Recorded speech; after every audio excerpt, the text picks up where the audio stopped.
Welcome, everyone. Welcome to the Squero, this building, which is a TV studio and a conference hall where all through the duration of Homo Faber, we welcome the makers and the thinkers of craftsmanship and design and creativity and beyond. Just a few days ago, an important book was published about craftsmanship. It's this one here. It's called simply Crafts, subtitled Today's Anthology for Tomorrow's Craft. It's a collection of essays that covers a vast range of ideas and practices throughout the world. It has been 6 years in the making, and the two editors of the book are our guests today for the next 40 minutes to talk, of course, about the present and the future of crafts. The book looks and tries to investigate what role crafts play in today's world, and looks beyond the excellence of the artisans' skills and of their work at craftsmanship as a culture, as a set of practices, and as a set of values that have actually extended themselves beyond just the making of the artisans, influencing education and politics and the economy and other sectors. And the two authors call that crafts thinking. For those of you who are familiar with design thinking, it's something along those lines, but applied to crafts. And they argue that the world needs a serious dose of it, and we will see why.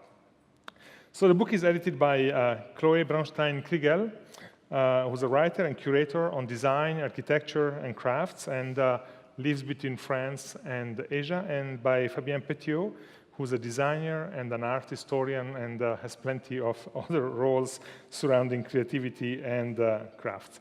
What's going to happen now is that I asked first Chloé to select for us out of the sweeping range of the contents of this book, 65 essays and other material, 4 trends, 4 things that all of us should know about crafts today. She's going to talk about that, and then we're going to sit down for a discussion with her and with Fabien. And of course, there will also be the possibility for you to ask questions. Just one last note, the book is published by Norma in Paris. It's in English and in French, and is supported by the Michelangelo Foundation and by the Fondation Bettencourt-Schueller. Chloé, welcome. Good afternoon. Thanks for welcoming us here today. Fantastic city, weather, and exhibitions. What could be called the artisanal genre has recently experienced a renewed and an incredible vitality. This vitality is not just due to craftsmanship itself. Art schools, large companies, and various domains outside craft have, for better or for worse, breathed new life into it. This came for the past 10 years with a media coverage unknown to this field. Consider this range of advertisings, for instance, where craft is used as selling arguments. I think we all know that kind of posters and images with jeans and hamburgers, etc. The spotlight now focuses on craft, often considered outdated not so long ago. An event like Homo Faber here in Venice is significant of this complete change in perspective. My colleague Fabien Petiot and I have just published this anthology of crafts whose ambition is to promote the reflection on craft and thus to forecast its future developments. It is clear that the luxury industry has led the way since the end of the 70s in preserving skills and modernizing the production processes. Several questions arise, like how to continue this work in other sectors less financially capable to do it. If craft is a tool of thinking and action and not only a production mode, what are the issues at stake? How can it be defined in a world characterized by a state of permanent crisis and in search of meaning? In other words, what answers can craft bring in such context? Craft cannot be reduced to the excellence of know-hows only. Many signs show that its fields of action unfolds today far beyond its traditional boundaries, overflowing largely on education, politics, economics, environment, and social matters. That's why today, craft thinking not only covers craftsmanship and the evolution of production methods, but also focuses on its contribution to society. Today, I would like to share four key trends. Education, social economy, urbanity, soft power. According to Fabien and I, they should impact the way craft may be understood and practiced in the near future. Let's talk about education. There is a gradual but stimulating evolution, not only in the craft education sector, but also at an early age. Questions arise. What form does it take? How to think through making? What does making consist of, and what does it bring to make together with others? This can be done through experimentation from the youngest age, which can already be seen with the long-lasting success of methods of education like Montessori or Méthode Freinet, quite well known in France. Several lines of approach may be considered. We can find some interesting ties with the traditional Sloyd model. But what is Sloyd? It's a handicraft-based education still applied in Sweden as a core part of the general pedagogy. This system could represent an inspiration as well as an opportunity to update our own educational models. Tests conducted by national education in France, sometimes supported by the private sector, have recently been very promising in the field of education at the primary school level. Like here, with the Manufacture program run by the Hermès Foundation and the École Camondo in Paris, designed to introduce craftsmanship through education at a young age. The idea here is not necessarily to train future craftsmen or artisans, but rather to highlight the relevance between making and thinking. These ties find their relevance in a deep change that affects all the sectors of society, including craft. The accessibility to digital tools. Indeed, Fab Labs, with their fun methods, combining idea and making, have found within education their relevance at a time when they tend to face difficulties to find a profitable business model. Another important point to stress is that this craft-led association between making and thinking becomes more and more usual in higher education and scientific research. Let's take two examples. First, the principle of design-build in schools of architecture that transforms the building site into a learning ground for students. Second example, the idea of the interventional research in university hospitals. It looks very far away from our subjects, but interesting though. This methodology focuses on experimentation through artisanal processes. It can even initiate collaborations between scientists and craftsmen, following in that sense a historical continuity between science and craftsmanship. Last but not least, let's insist that in the context of crisis of the service industry's professions and as part of a growing attraction of a wider public for craft skills, professional retraining is now part of the new educational challenges. This phenomenon emphasizes on the need to take into account the multiplicity of past trainings and careers. All this nourishes both professors and students, but also the craft sector itself, with a great diversity of talents contributing to give some fresh perspectives to the field. Let's talk about our second trend, social business. Well, let's say craft at the heart of social businesses. Sometimes we may wonder, what do we do? What do we make together? I mean, what do we produce together, but also what we do together to create some kind of social harmony. The different scales of crafts allow the setting and the efficiency of sustainable models based on the vital term of empowerment. This can be illustrated by several different kinds of experiences. I'd like to mention two exemplary cases.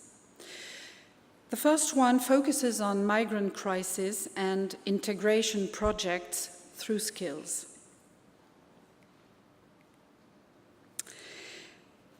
Automotive manufacturer Porsche's insertion and training program in Stuttgart yearly hires a group of refugees to earn qualifications. The aim of this 8 months training, based on crafts, is to eventually obtain an internship or get a stable job in the general employment market. Another interesting example is Cocula. Cocula is an association based in Berlin that gives young migrants the opportunity to acquire basic skills in crafts and design. Cocula's workshop is connected to an educational program in which trainees, like them, prepare for future apprenticeships and jobs. We may also mention La Fabrique Nomade, a French initiative, which shifts the focus on migrants, emphasizing their skills and not only their refugee status. So just for those who don't speak French, it says, Bakary is a cabinet maker and not necessarily a refugee. The second experience I'd like to mention is the environmental issue, especially in countries where tourism has reduced the majority of craft practices and production to stereotypes. In reality, social businesses may offer a tailor-made response to a given context through their role to empower communities and a virtuous model based on sustainability. Let's take the example of Samatoa, a company based in Cambodia, created by a Frenchman, that rediscovered the technique of extracting lotus fiber, creating a vegetal silk that is used in the high-end fashion industry. Samatoa has managed to link in one project quality of production and traceability, improvement of living conditions for the local communities, from women to farmers, respect for labor rights and environmental issues. In other words, craft has a say and is meant to build economic models that combine skills and commitments on social or environmental issues. The modern city didn't leave craft aside, and this is our third trend, which is urbanity, a new urbanity. As a matter of fact, craft has long participated to its design with a new city planning terminology like that produced by Haussmann in Paris, Burnham in Chicago, and Abercrombie in London. In that respect, ornamental work on street furniture,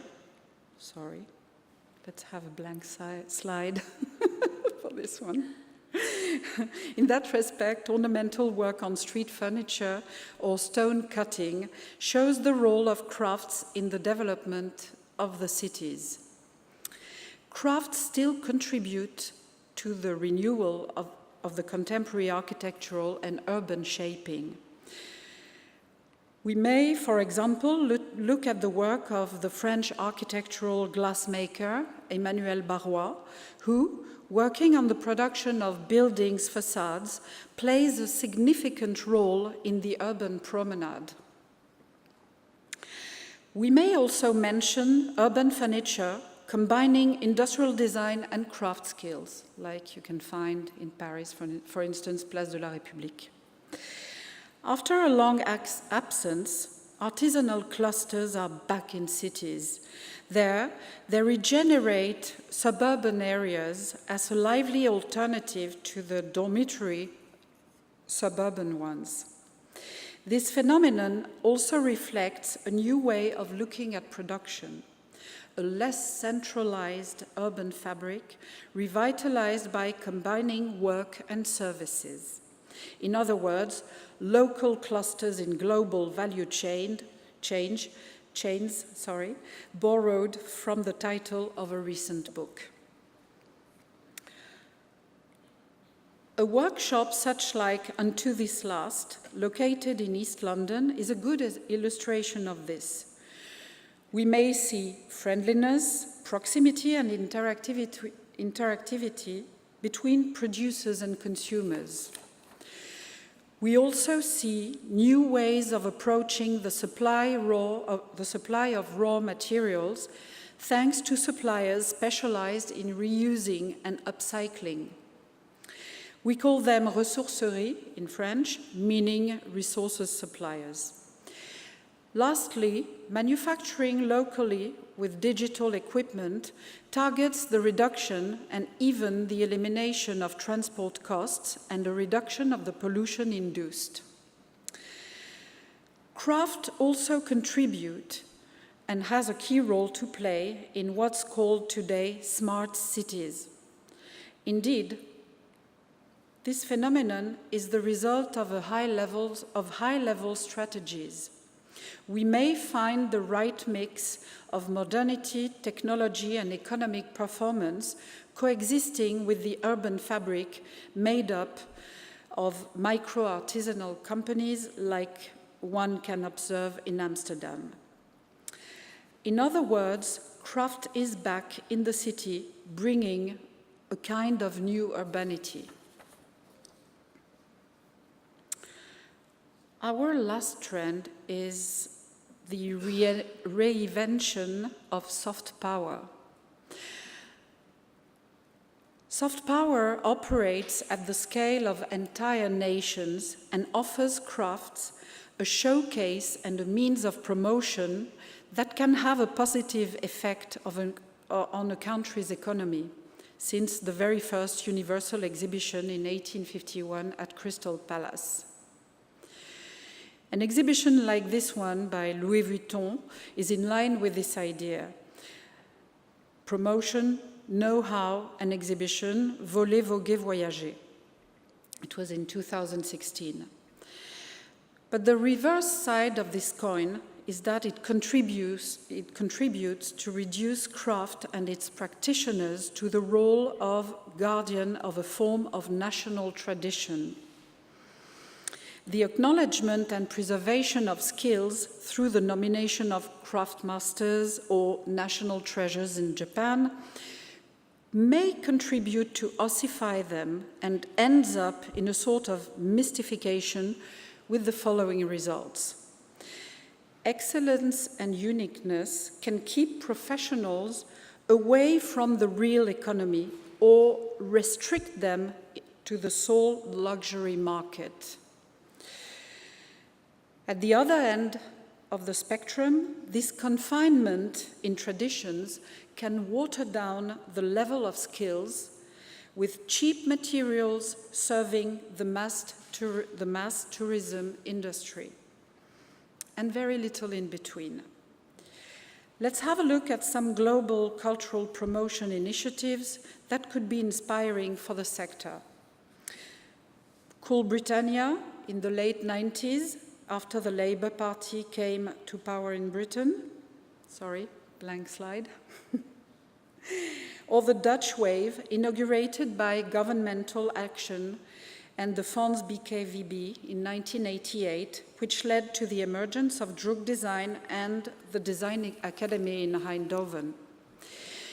These examples may seem slightly outdated, I agree, but we still see their impact today in the craft and design sectors.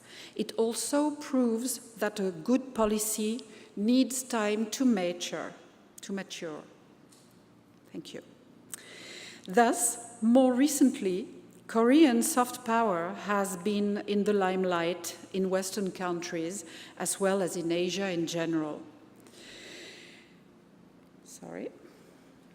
Let's have a look at this NTCRI, National Taiwan Craft Research and Development Institute. This is another model to look at.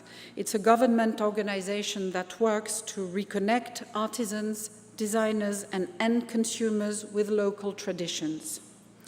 This institution was conceived both as a laboratory and as a conservatory.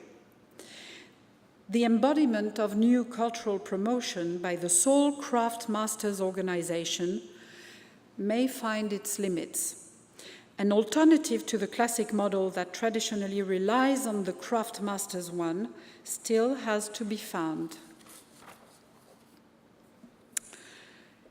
In conclusion, behind these trends relies the idea of interconnectivity, based on the idea that collaborations between different fields and sectors are the key to the development and fulfillment of crafts in the future. This is not new, it has always been.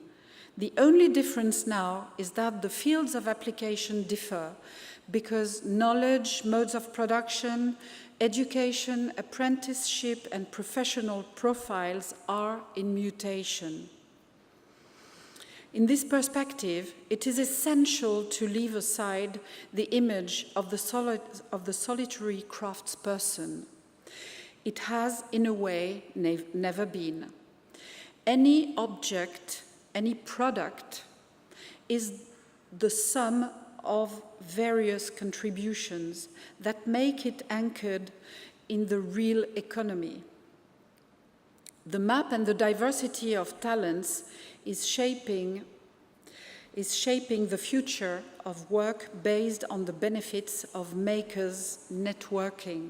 For example, here in the Basque area in France, Alki and Retegi manufacturers are exemplary in this complementary of different skills between tradition and high technology. And again, digital technology is rocking production models as well as design models.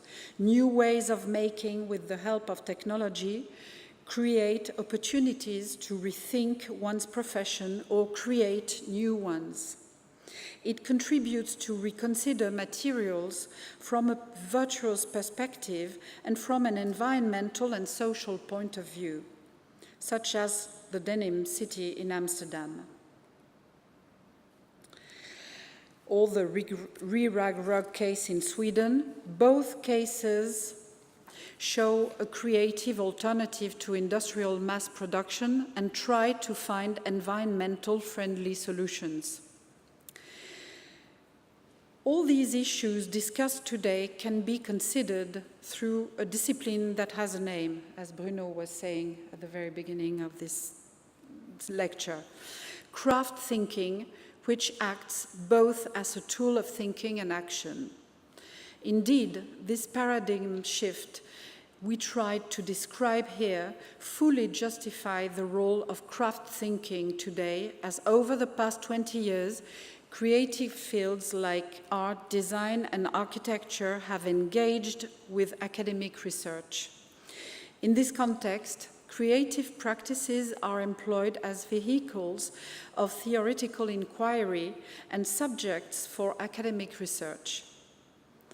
On the other hand, the development of a contemporary craft discourse with strong cultural and material references, and the identification and anticipation of future issues allows craft to define itself.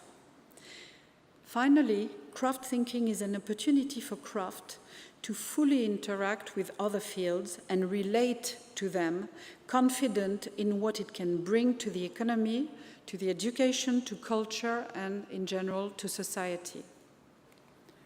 There was another one. Thank you. Thank you. Thank you, Chloé. Please Thank you. take a seat in the middle. Fabien, join us. Thank you. I need to ask you to go there because of the lighting of the camera. Thank you. Thank you, thank you. Lots of material in your presentation.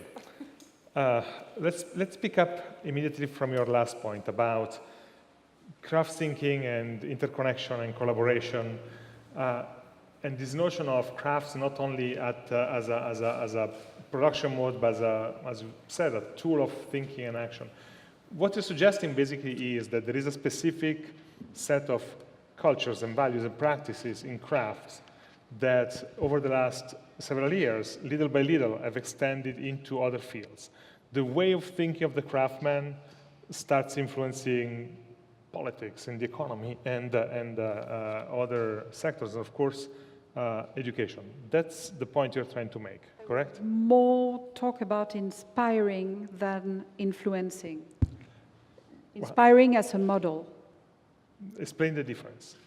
Can you explain the difference? Sorry. Well, the difference is more like, let's say that 10, 15 years ago, politicians, big companies started to look at design and designers as a sort of pattern or a model for their own way to organize their companies or services or mindset, very simply. So we have the feeling that nowadays the same movement is coming to search in craftsmanship and craftsmen this same search of a new mindset. Are you seeing this as a sort of seeking some level of authenticity in a world that seems or feels less and less authentic?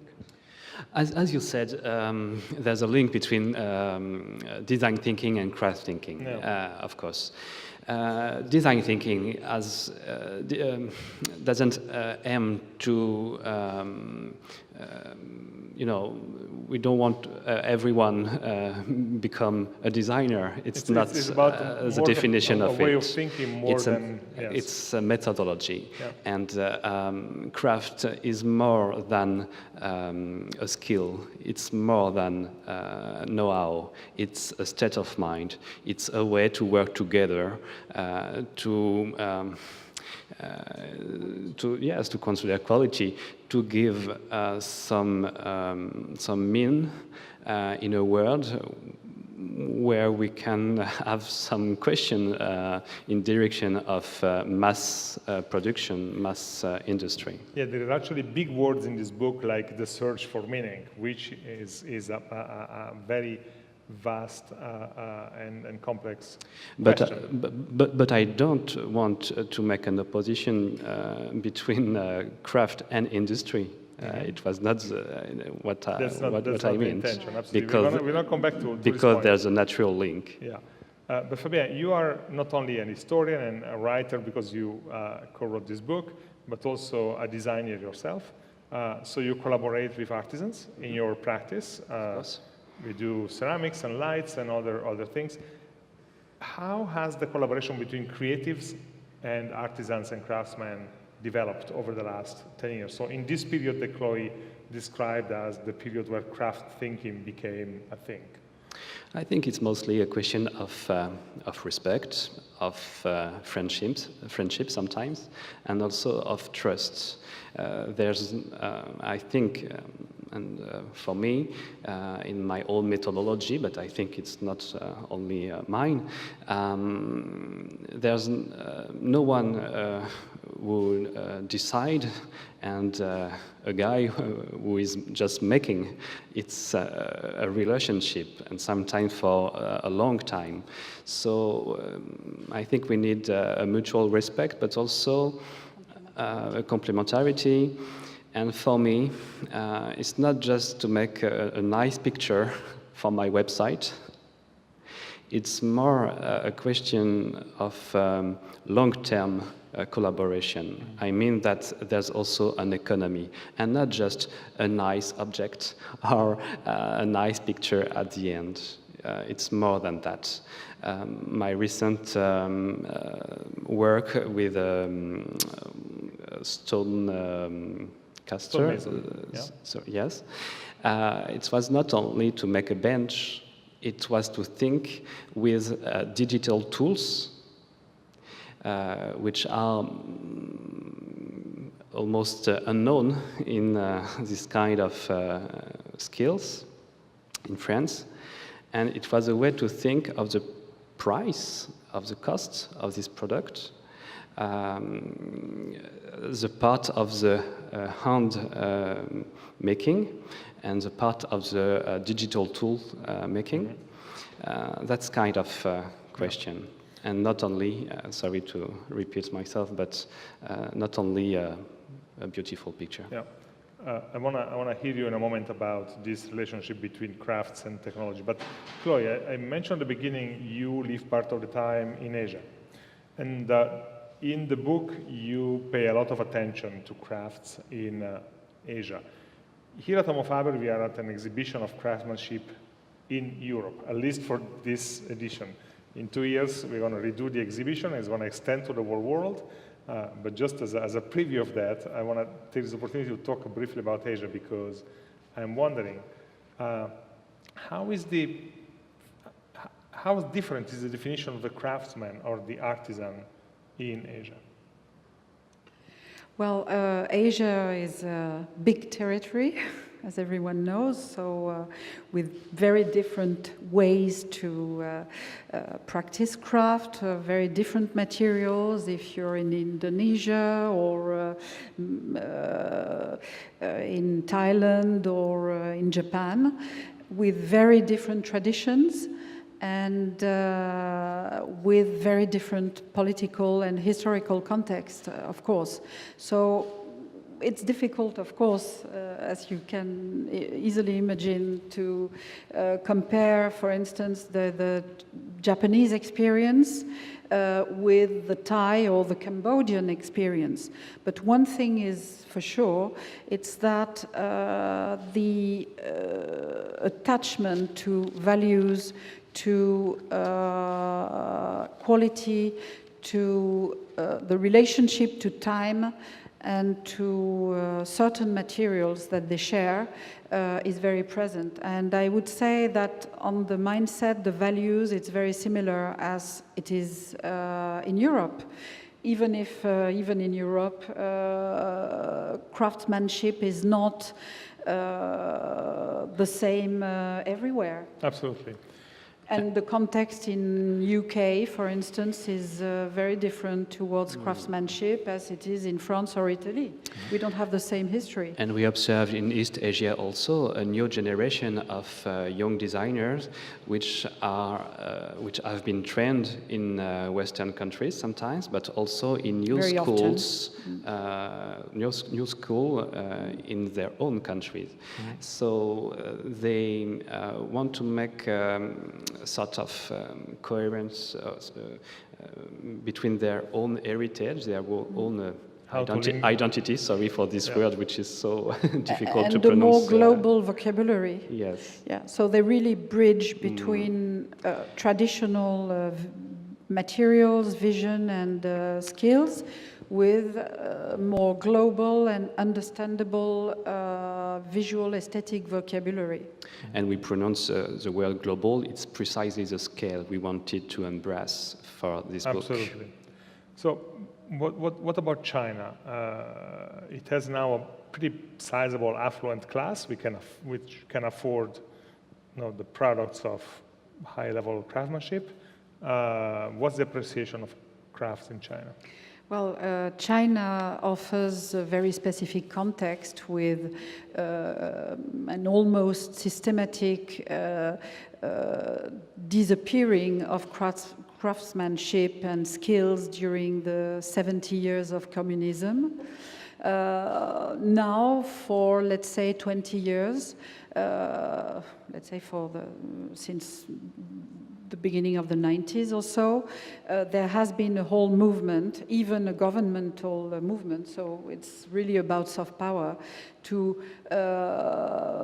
have a sort of how would you say that? A rehabilitation of their own patrimoine, their own heritage. Heritage, yeah. And it's very interesting. It goes with what I was talking about, soft power.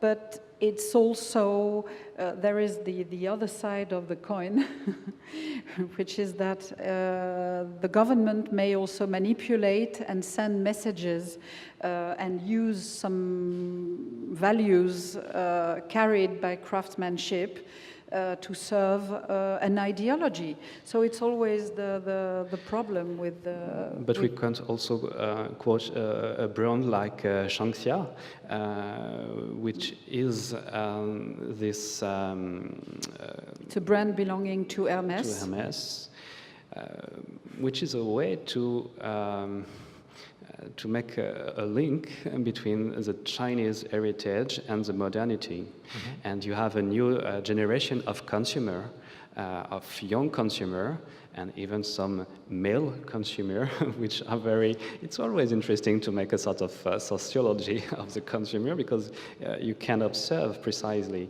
the affective link between people and objects, and precisely this new generation is very interesting with crafts, and a national craft. Mm-hmm. Yeah.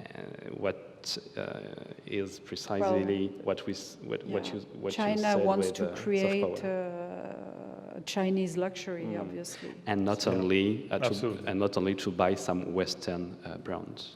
So, talking about young people, a chapter of the book is called, a whole section is called Tomorrow's Crafts, and that brings up the question of education. You spoke a little bit about it in your talk. There is an essay in the book by Bruce Metcalf, who's pretty negative about the state of crafts education in the United States.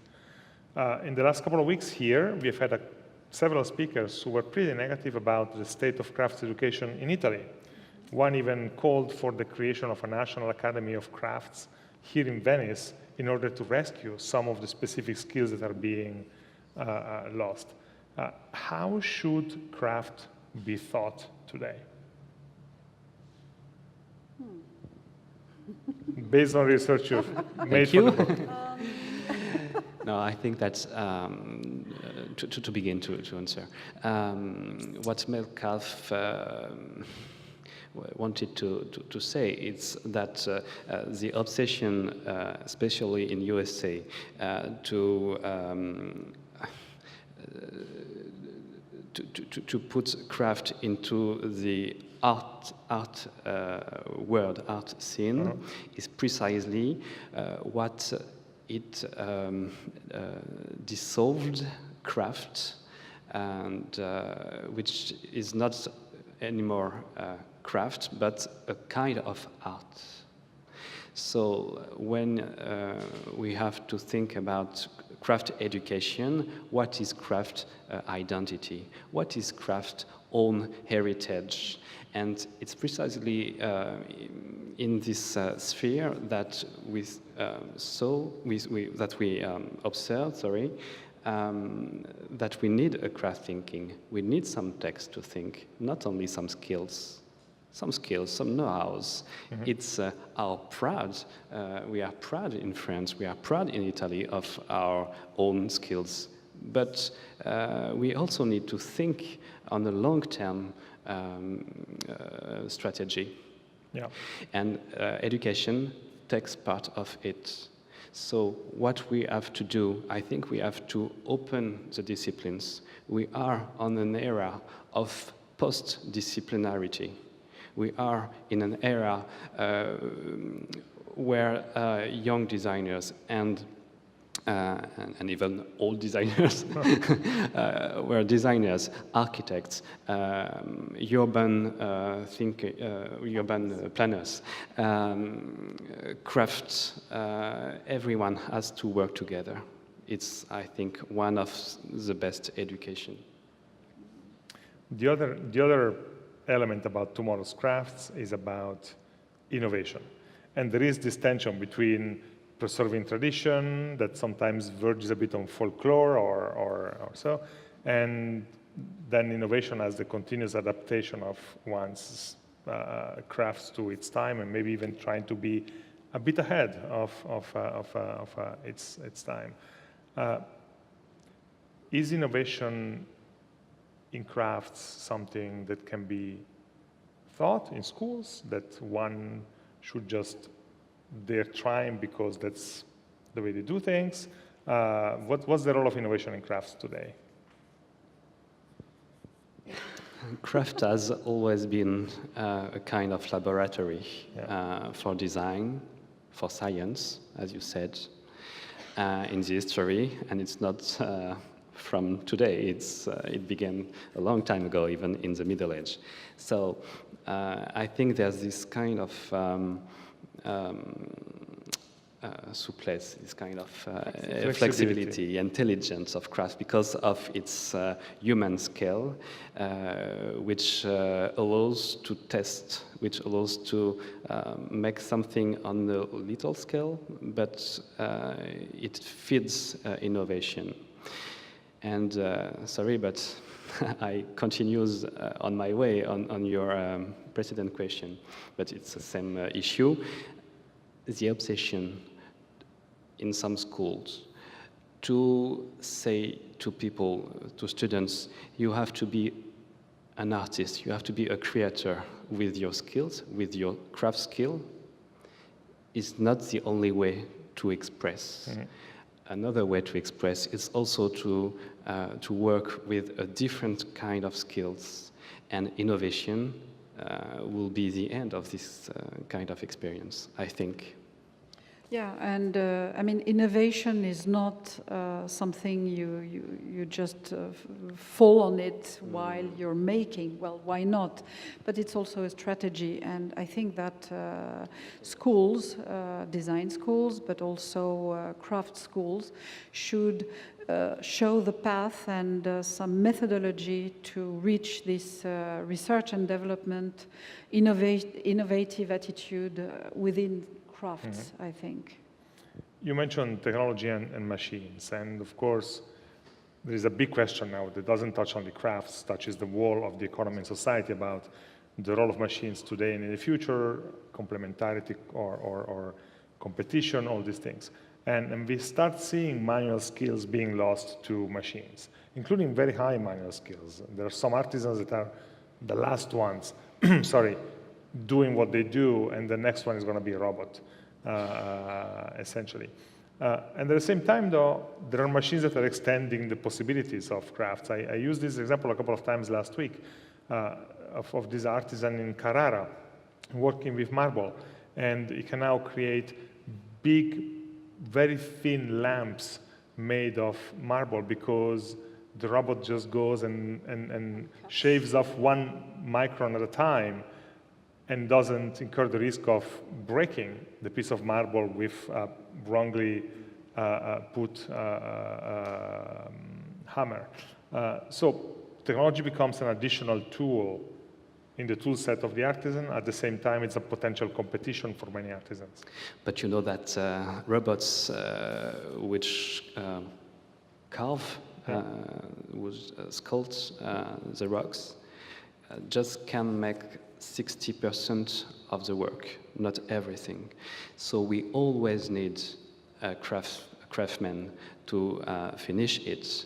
We always need, because we read recently a study about an article about artificial intelligence. And our world are jobs in the future will change, of course, because of this phenomenon. But where it can't be changed, where things will be still not the same, but still with the hand skills, it will be precisely with crafts. So, of course, some of skills, some of work will disappear, but some gestures, but the ability of the hand and the intelligence of the hand, if I can put it like this, will remain. So in a way, the IA is bringing new challenges, but probably will need to train craftsmen with higher and higher skills. And new skills will appear. Will appear. So, of course, it's always very difficult to see some skills disappearing, or should we preserve them, and there's just one person doing this any longer. But in a way, do we still need this specific skill? I mean, we have to ask precise and cruel and difficult questions sometimes, of course. So it's more like keeping and preserving them in a sort of heritage spirit, but concerning production modes and so on, I think that crafts has to have a mindset of being able to make an evolution. There's a whole other discussion to be had there about, are some skills worth preserving, and some people would actually really say yes without any doubt, and probably criticize you for saying what you just said. No, I know. It's not me who Yeah. say that in a way. I mean, I'm saying that, but I'm just asking questions. No, I But understand that. it's also the reason why there's a text about the Compagnon du Devoir, which asks every day thinking about the evolution of crafts, because they have a responsibility for young generation. Because in France, when you are making, you have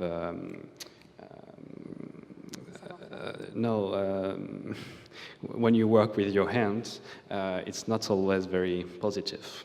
So I think that's it's more not very well considered. It's changing, fortunately. Yeah. But with the companions, you have precisely this thinking about their skills, how it can evolve with the digital era. So it's one of our texts. Okay. Yeah, and also how they can have jobs at the end of their studies. Yeah. Because in the case of the Compagnon du Devoir, they arrive and they're 15 years old. And they should be able, a few years after, to find an employment. Yeah. So it's... And always, a lot of manufacturers look after them because of their flexibility and their open mind for working with designers, with architects, with art director, etc. Let me ask you a last question before we see whether there are questions from the public here. And it's about the relation between crafts and luxury. On one end, excellence in craftsmanship produces essentially luxury items. On the other, the luxury and unique, often luxury items. On the other, luxury industry has gone after scale and global markets, and sometimes have been cutting corners on the excellence of their artisanal quality. What's your view on the relationship between luxury and crafts? Well, it's a completely, how would I put that? It's a completely natural relationship. I mean, nobody will deny that craftsmanship is very often at the heart of luxury houses, production. So this is a fact, and the other fact is that at the end of the 70s and beginning of the 80s, luxury brands were the only ones to put the emphasis on craftsmanship and to finance and to offer some specific skills, the possibility and the financial possibility to continue to exist. So luxury is completely legitimate into this relationship and its role with craftsmanship. I'm thinking of, for instance, paraffection, in English, I suppose, which is a sort of group of different skills and know-hows that have been put together year after year since the 80s by Chanel, and which is based close to Paris in Pantin. So, I mean, that kind of initiatives really keeps some skills, some métier alive in a beautiful way, and with the business model. Mm-hmm. For instance, the last, I don't know the name in English, but the last plumassière, the one who works with feathers, is working for haute couture, maison, and so on and so on. So there is a business model behind that. Mm-hmm. So the relationship is obvious, I think. But this business model is also based on a link from the 70s between craft and industry. That's why we also have a text about it, the industrial craft. Industrial craft, which exactly, yeah, which could, Guy Salter, yes. Maybe absolutely. It could be unexpected, I don't know, yeah. But we love to think about it, in our own texts. But I always like to remember of a wonderful experience in France. It was in the 60s when all the plastics arrive and so on and so on. And in the south of France, there are some craftsmen who started to work on, who were used to work on wood, on traditional materials, natural materials, and who started to experiment with plastics. So the shifts or the capacity, the flexibility of craftsmanship is really huge, we think, and continues, of course. It's DNA, and it's precisely what luxury brands understood. Yep. So it's. Let's see if somebody has a question. There's one there at the back, another one here, and another one there. Yes. Hello.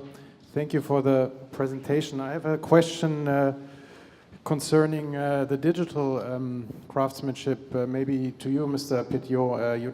You talked about digital thinking, and how is it nowadays if you consider craft as something which is based on imitation from the master to the student? How is it with the digital education? Because you cannot touch the code, but the code is influencing our design, our thinking, and our tools as well. So this, and thank you for the beautiful backdrop here. Yeah, we put it together for you on purpose. On purpose, yeah. Fabien. It was crafted. Thanks for your question, and it's very interesting that your word. We can't. Your sentence. Sorry. We can't touch the digital tools. We have a text about Unfold Studio. I don't know if maybe you know this studio, Unfold Studio. It's a Belgian studio. They developed a method to touch in the air the curb of codes, the curb of digital material. You can't touch it, but you can change the shape of a vase. So they associate the potter wheel and the digital tools. It's an example, but I think they understood the complementarity and maybe sometimes the frustration, the complementarity between digital tools and craft tools, but also this, what I wanted to say, this complementarity between ceramics and glass blowing. It's one of their projects. So I think we have everything to imagine, to invent with this digital revolution. I wanted to follow up on that, but I want to give others the chance to ask a question too. There is the lady here.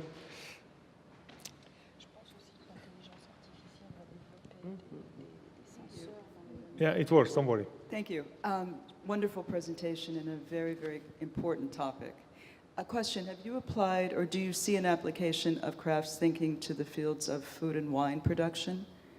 And if so, have you covered it in your research? Well, we didn't cover these fields in our research, but we'd love to. It will be for the second volume. Seventh volume. No, we didn't cover it, but very often it came to us to talk about it. And I even remember when we wrote our essay, introductive essay, we were relying on an example in the wine sector. But we took it away because it was taking us too far, and we needed to stay focused because we had so much to say and so many topics. But it's a flexible concept, actually. Yeah. So the current strategy for wine is have been developed in the luxury sector, but in the same way, how to escape from it and to develop a strategy around the DNA, the craft DNA of wine, and especially with the organic wine, with all this mood currently around, I said healthy wine, but you know what I mean. Well, wine is very healthy. Just one word, because in France, I don't know in other countries, but in France there is a very strict definition, legal definition of what craft is or covers. And you can even find bakers. I mean, the legal status of craftsmen go to taxi drivers, this we know, but also to bakers, to chefs, and so on and so on. So in France, craftsmanship, artisanat, covers a very, very big range of different trades, métiers. Not only craftsmanship and people working on specific... As we intended. And here. to finish about wine, the place where you can test wine have been sometimes designed by architects with craftsmen. So it's a nice sector to develop and to imagine something. So there's an idea for the follow-up book, and there are plenty of other sectors that you don't cover. So definitely, let's hear the lady at the back here. I was wondering, arts and crafts are always connected to the origins of a city. Since we're in Venice, I would use this example. And it evolved together with the city. And it was part of the trade and the history and everything, the products that Venice always had. And today they disappear, or many of them have already disappeared. It's also part of the authenticity when you restore a city, okay, to the authenticity of a wall, of a gilding. What do you think can be done except of education? How can you prevent that? And if you think it's really a danger, not for Venice, but for many other cities in the world, for that, and what can we do about it? Like I came very often to this event, and I was wondering why are not high school students in Venice coming to see it? Because when you ask them, what do you want to do when you get out of school? Here we are. That's what I... Thank you. Well, I don't know if because what you say makes me think of a text we republished in the anthology here by master mason called Gerard Lynch. Gerald. Okay. Gerard Lynch. Sorry. And he works in England, and he teaches young masons, students, and he complains, well, let's say that he, a bit like Metcalfe, he talks a lot about the fact that in England, the Reconstruction period from the end of Second World War until the 70s, let's say, and even 80s, there was such an urge to rebuild and rebuild fast, to provide housings to the people, that many skills have been lost, including his, of course. So he's really addressing this issue about how to reconnect the students to quality, because finally the industry has brought building methods. You could talk about that probably better than I do. Friend architect here, but they really provided building methods that killed, in a way, traditional skills in England concerning the building methods and craftsmanship around that. So this is something we've been thinking about. Maybe you can...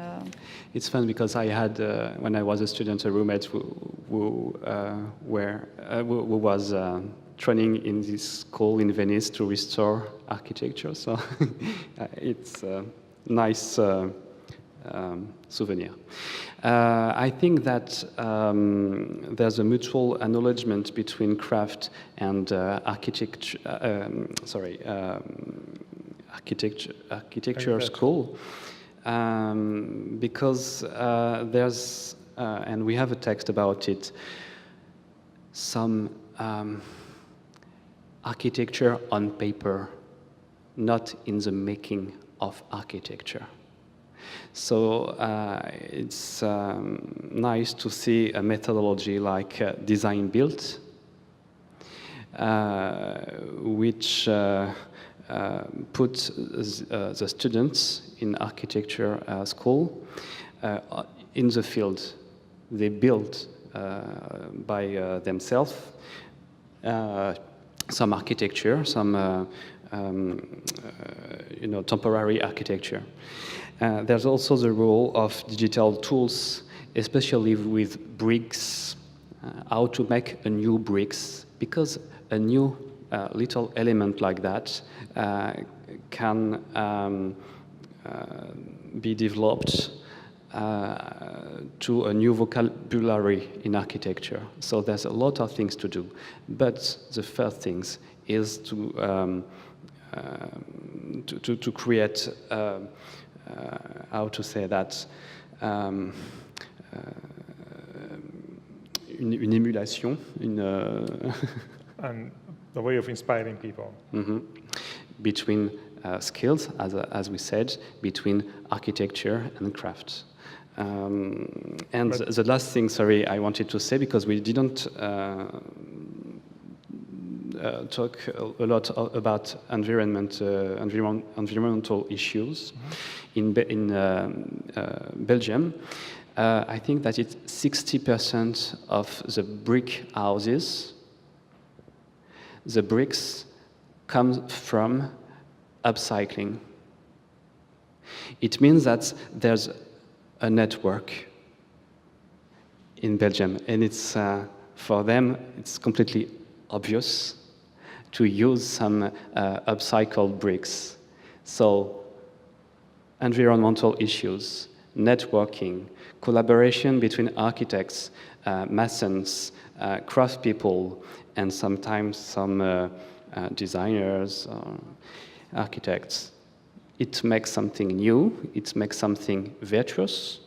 So after the wine, another sector to develop with this craft methodology, with this craft thinking.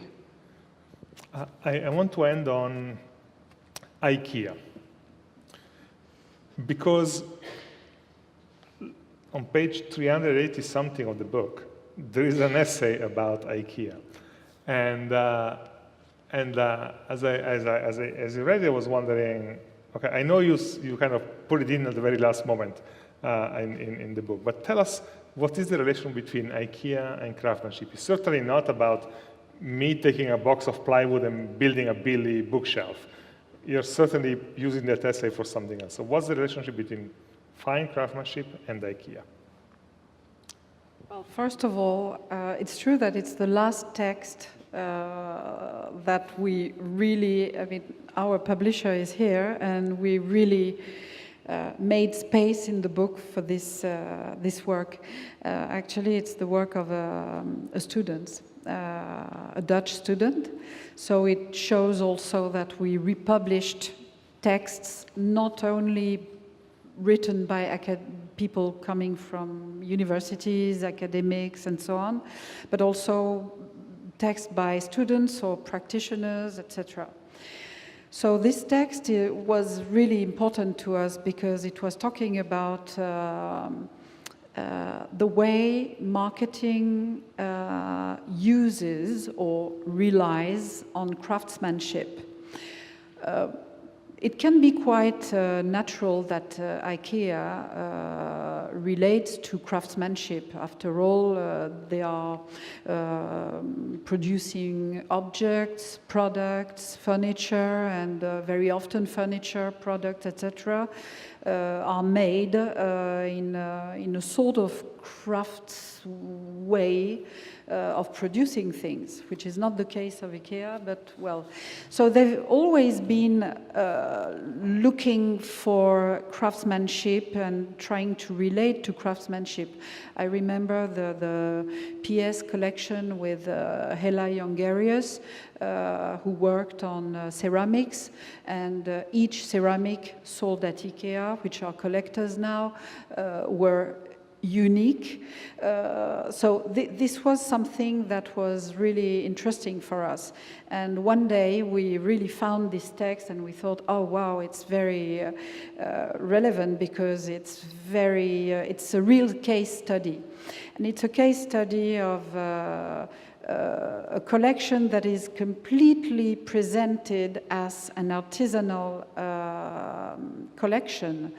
The wording, the marketing around it, everything is about craftsmanship. So it's like Ikea is really endorsing and taking all these values for itself. So it was interesting to see how Ikea was really building a kind of new image or another image to reach some consumers like us, probably, or to reach new consumers. So the collection is not a collection of crafts works. It's a collection of Ikea products, but using the language and the image and the marketing of crafts. So the tricky thing is that this collection is produced in Asia by craftsmen. The whole thing is let's say, managed by a craft designer coming from Sweden. So it's very, I mean, the whole thing is very complicated. There's a lot of gray zone. Okay, we will leave it there because we're really, really late. Anyway, crafts, today's anthology, for tomorrow's crafts. Fabien Petiot, Chloé Braunstein-Kriegel, merci beaucoup. Thank you. Thank you for being with us.